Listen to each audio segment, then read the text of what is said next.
Okay. Hi, guys. Welcome. How are we doing? So welcome. Today we're going to talk about a couple of things. The topic is honoring the darkness and loving your shadow. And so this is for Halloween. And I love Halloween because it's like a time when we get to kind of play with the darkness. We get to befriend it and look at it and make fun of it. So I brought actually my new favorite person. I don't have a name for her yet, so if you guys decide you have names, but she's gonna hang up outside our front door and scare the kids. She actually has batteries, so she shakes and she makes sound. But I really like her. Like the more I hang out with her, I'm like, I love this. So anyway, she's here for the class. But the class today is going to be divided into two parts. We'll talk about kind of the metaphysics of dark versus light, and we're going to honor the darkness just by appreciating it. And we're going to then talk about um, what is shadow work, why shadow work, and why shadow work is so important for creating the kind of world and the life that we want to live in. Hi, Molly. Yay, the chat works. Woohoo. All right. I should update you guys first on my car. So if you guys tuned in last night or yesterday, I was supposed to do this yesterday and I didn't because both of our cars got stolen from from in front of our house. And and so the whole day was like a flurry of police reports and insurance and all that. And it was just the funniest thing. And I just thought, well, okay, today, guess what? They found it. And I went and picked up my car from the impound and it looks like it's in really good shape. So that's good. Nick's car is way nicer than mine. So I don't think they're going to give it back. But it's okay. Half better. So um, anyway, hi, Judy. So this is I just thought it was a little bit fitting because part of what we're talking about today, like with the shadow, is they're the things that make us feel the most ashamed or the things that we want to hide the most, right? And so with this car thing, it was my fault. Like I'm the one who left the car keys in the car and forgot them. And there was a fob for both of our cars. And so every time I have to tell this story to the police or to the insurance, they're like, both cars got stolen? What? How does that happen? And I have to tell them over and over that it was me. It's my fault. I did that. So we are going to kind of dive in a little bit. We're just going to spend 30 minutes here or something to starting to like figure out how to locate the shadow, like locate those parts of you that you feel so closed off from or that feel a little bit shameful. And then how do we work with them? Like how do we start to bring them up and into the light? So that'll be the second part of the class. But first, let's talk about darkness and why there is darkness on this planet. And if you guys have questions as we go, type them into the chat because I do see you. Um, and this is a really big topic. So if there are things that you're just like, this doesn't make sense or it makes you mad, I don't know, type it in. I'm super curious. Um, so this is a planet of opposites, right? And I'm going to share with you guys like my current understanding of how I make sense of all this. And so people are always like, why do such bad things happen on this planet? Why is there so much dark, people are generally good, but there's some really dark, horrible things that happen. And why? So I've started to feel like,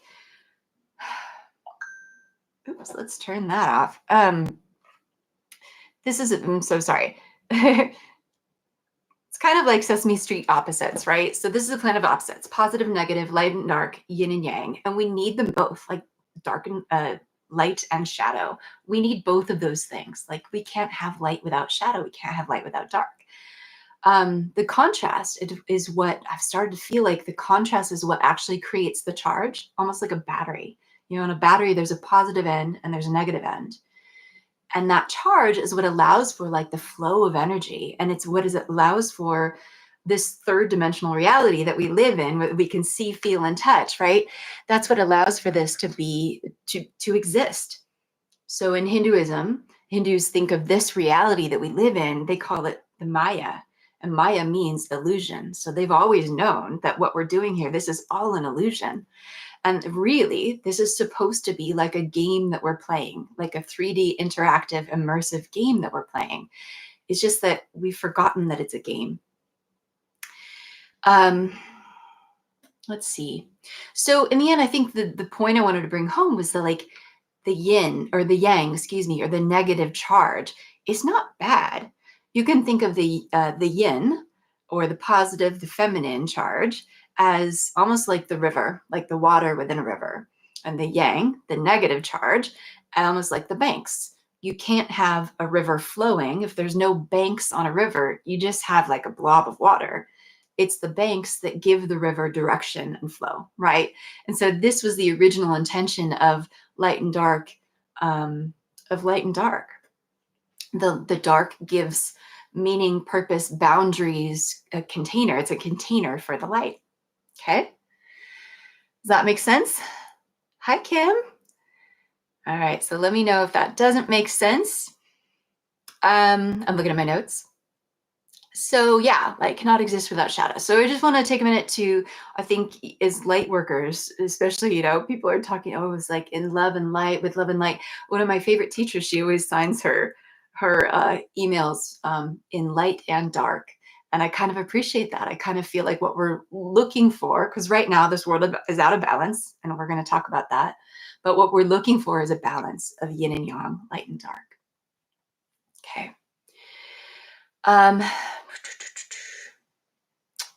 So,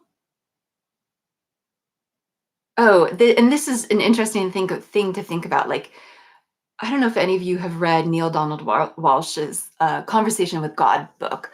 And he was the first one. That was the first time where I really understood this concept of, he talks about how in the beginning, God was just like a big blob of energy, right? God was all one single thing. And then it gets kind of boring. So God was like, I'm bored. I need to know myself. I need some kind of journey of discovery, I guess, right? So he split himself into two so he could see himself, he, she, whatever you want to say it.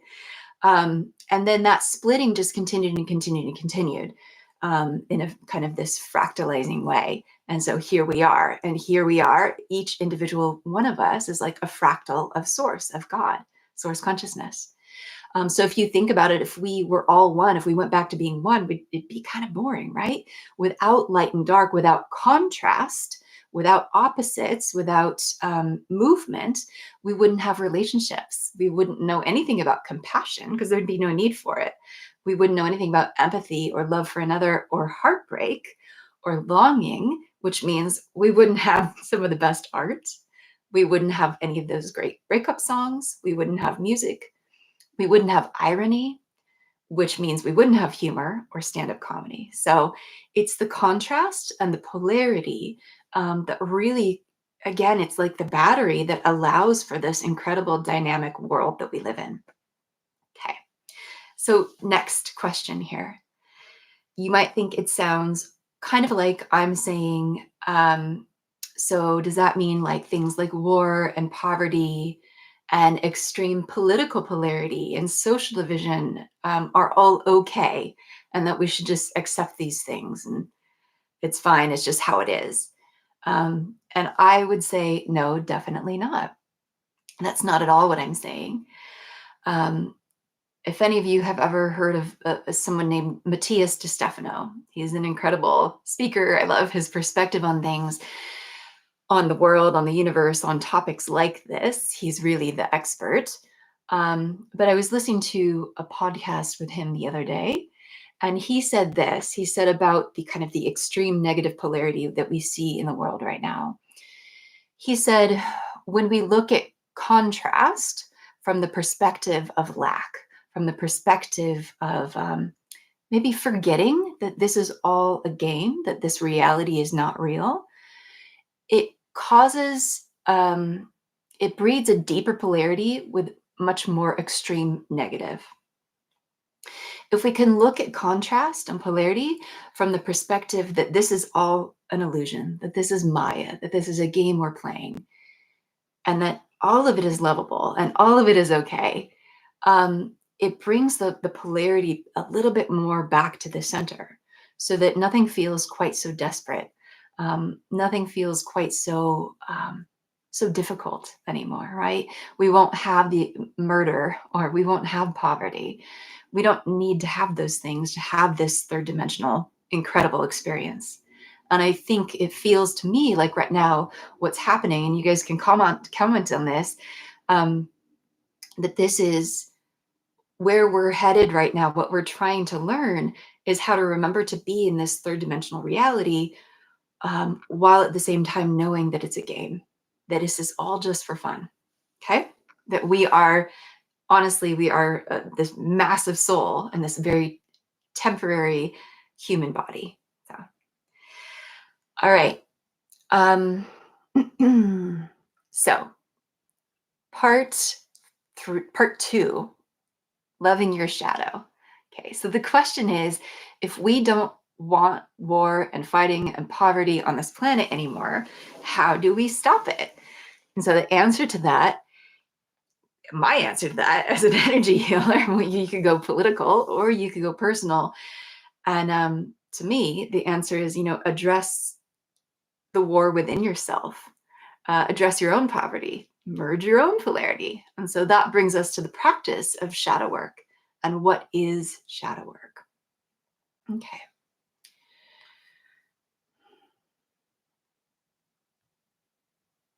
Okay.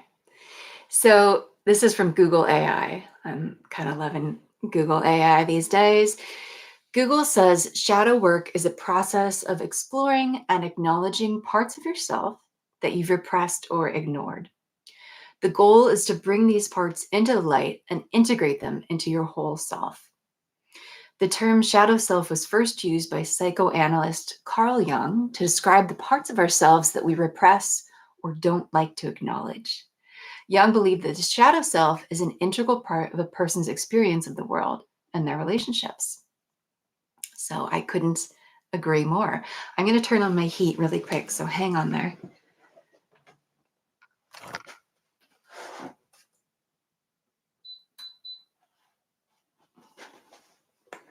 It's really cold in my basement.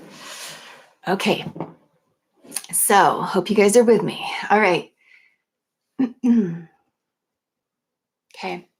So Google AI also offered this very helpful list of ways that shadow work and doing shadow work can help you. And I agree with all of this. It says it can help you understand the unconscious reasons behind your feelings and behaviors. Yes. It can help you identify and regulate your emotions.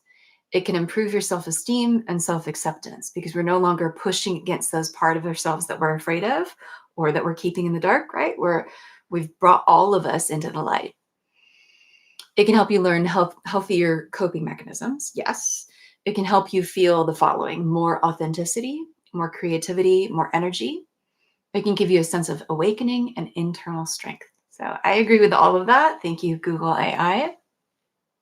So how do you find your shadow? And I just want to say, like, the shadow, so basically your shadow parts, those parts of us that we keep hidden in the dark, they basically run your subconscious mind. So they run your subconscious behaviors and motivations. And those things you probably have noticed are often at odds with your conscious desires.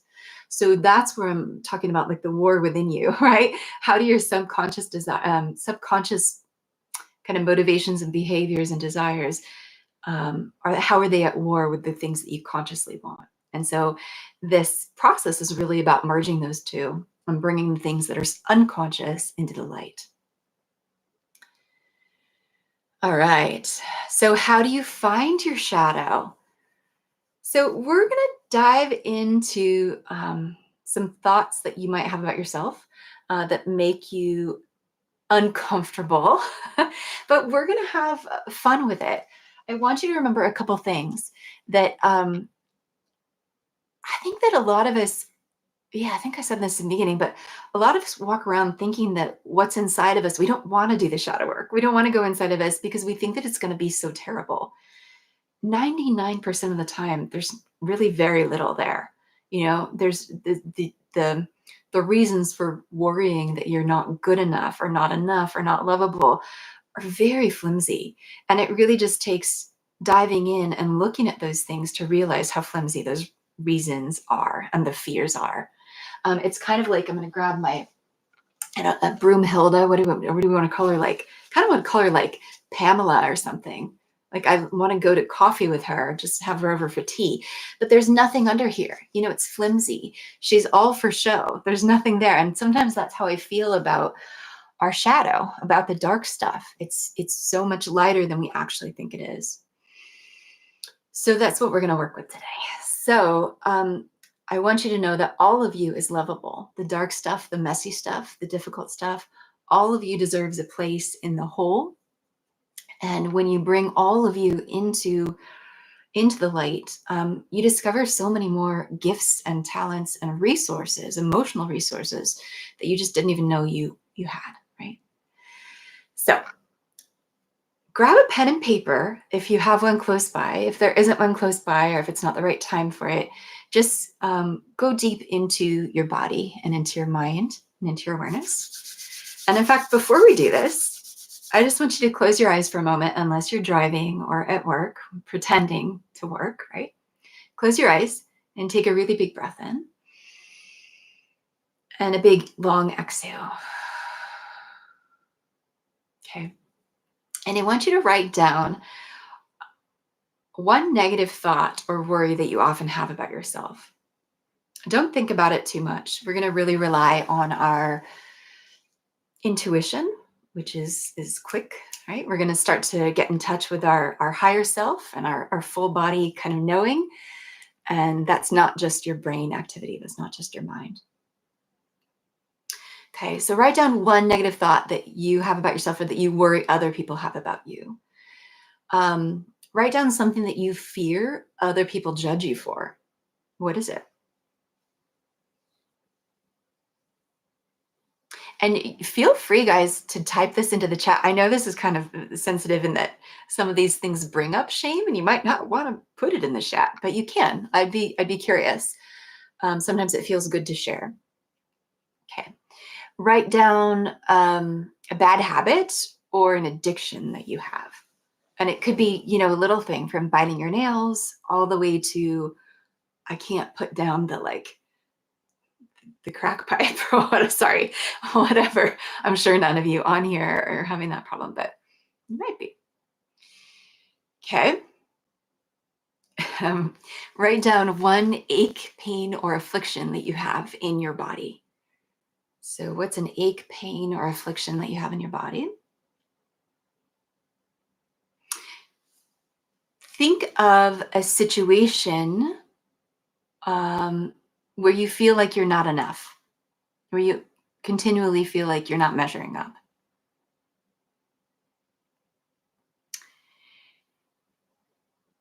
Okay. Write down one, and if I'm going quickly, I'm going quickly on purpose because I don't want you to think about it too much. We're just trying to kind of find where that shadow sits within you. Write down a memory that you have a negative charge around or deep shame around. And it could be little. I mean, I have memories that pop up all the time that it's like from my first jobs when I was doing things wrong and I was burdening other people, like little stuff. Nobody else is going to remember, but it feels bad to me. Okay, write down a recurring situation that brings you negative feelings, discomfort, or anger. So a lot of these are kind of overlapping on purpose. If you're done, just go ahead and review your answers and notice what's coming up. So review your answers and notice if you see connections between any of these things. So it may be that the things you wrote down are actually pointing to one thing. And we're going to ask our higher selves to clarify for us in our own minds, what is it that's ready within our body's mind, spirit system? What's ready? What shadow is ready to come to the surface, to be looked at, to be brought into the light, to be dealt with?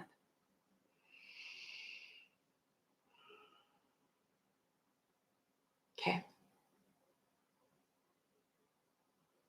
Okay, so just try to kind of choose one, and feel free, again, type it in the chat if that feels good to you.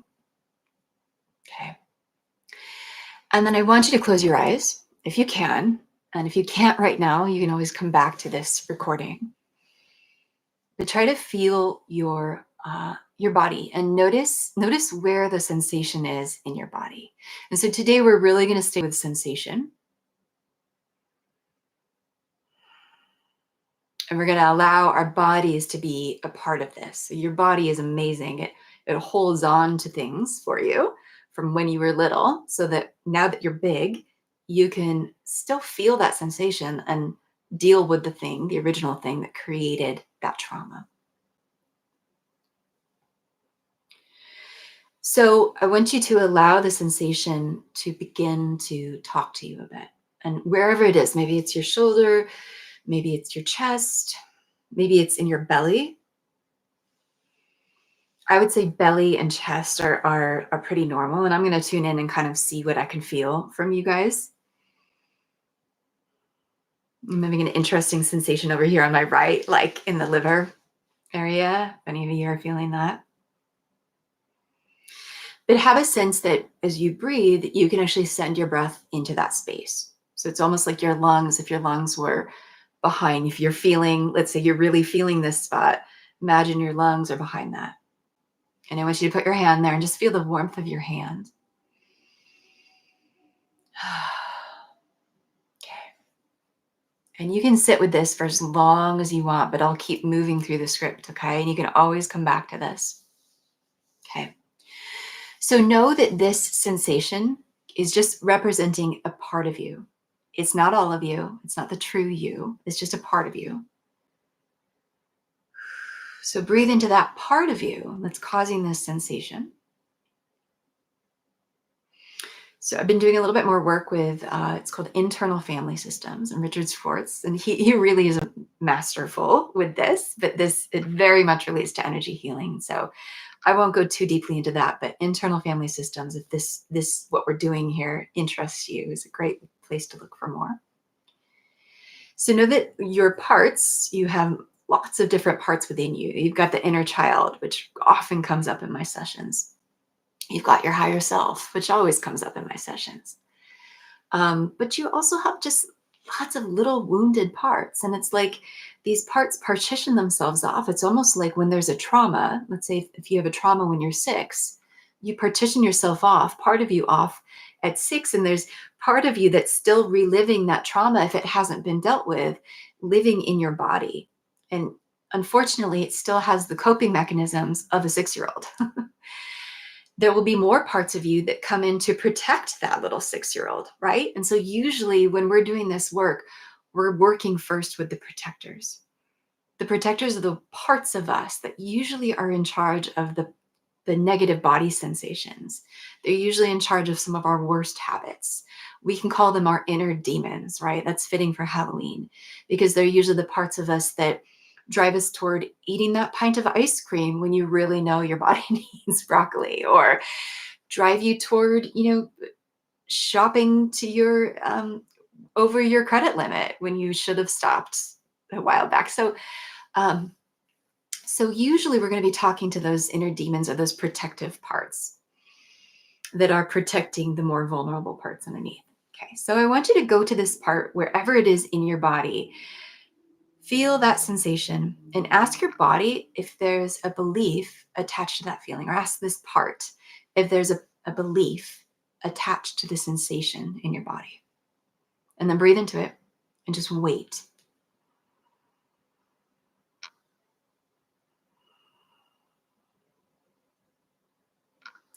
Is there an emotional feeling attached to this sensation?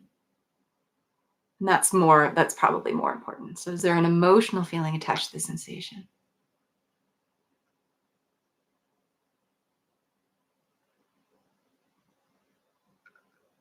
And then is there a belief attached to the sensation?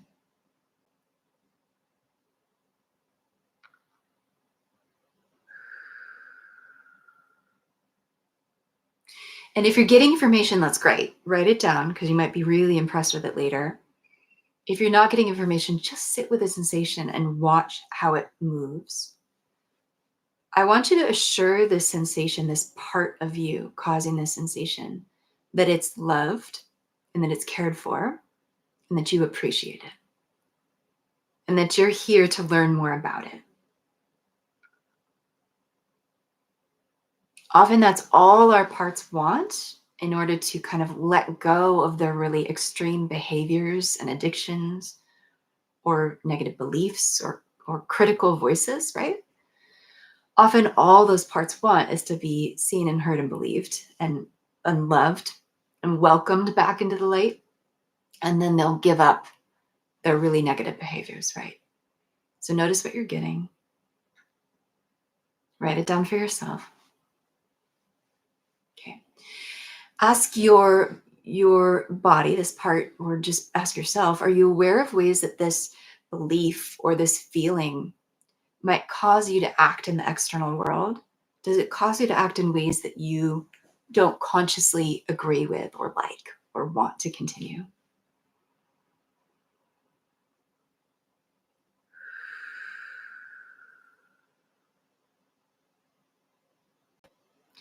Ask the part why it feels how it does.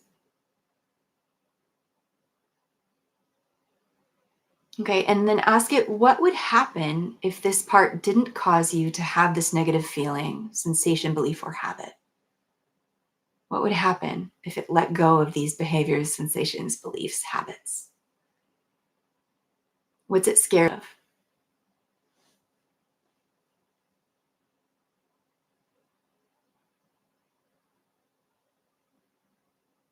A lot of time, these protective parts, protector parts, are trying to keep you from having to relive certain sensations. They're kind of protect the whole body and actually keep you in balance. The protector parts that drive us toward addiction or substances, they're going towards those substances to help you numb the feelings of something that could be really scary, something that you felt before that you don't want to feel again, right? They're trying to protect the whole system from having to endure that again. So just talk to this part of you. And this could be a multi-day process. None of this might be resolved today, but we're getting the conversation going. That's the whole idea with today. Has this part been trying to protect you in some way? And if so, from what? Has this part been trying to get you to act or not act in a certain way in order to protect you from something? And if so, from what? Take a breath. Watch the sensation. Okay. Extend a lot of compassion and love to this part or to this sensation. And notice too, at this point, if there's any, you might notice that there's other voices chiming in. And so they might be trying to rationalize or validate this part's concern. They might be trying to like criticize or belittle this part. So again, inner conflict. We have all these different parts, and often they have really different competing ideas about what they want and how to get it. So we're bringing all the parts into the light. So for now, if you're finding that's happening for you, I want you to ask those competing voices just to step aside for a little while so that you can just talk to this one part, just this one sensation. And then take a breath.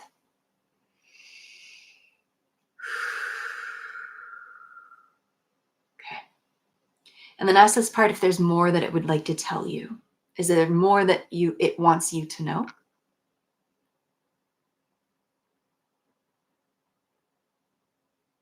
Notice if there's any shift in how this part feels. Does it have a voice yet?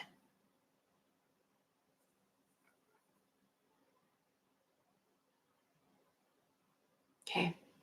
And then if you're ready to move on, if this part is ready to move on, and it may not be, which means maybe you just sit here with your hand on the sensation, wherever it is, ask this part or tell this part that you're bigger now and you have different coping skills and that you would like to give this part a break from all of the really hard work that it's been doing in order to protect you.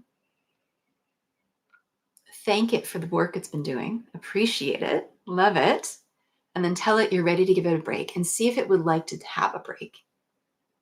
Would it like to take a break from its all the work it's doing?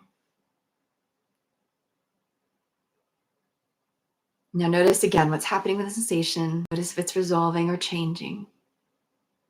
Notice if you have an awareness about how that part is feeling, what it's thinking.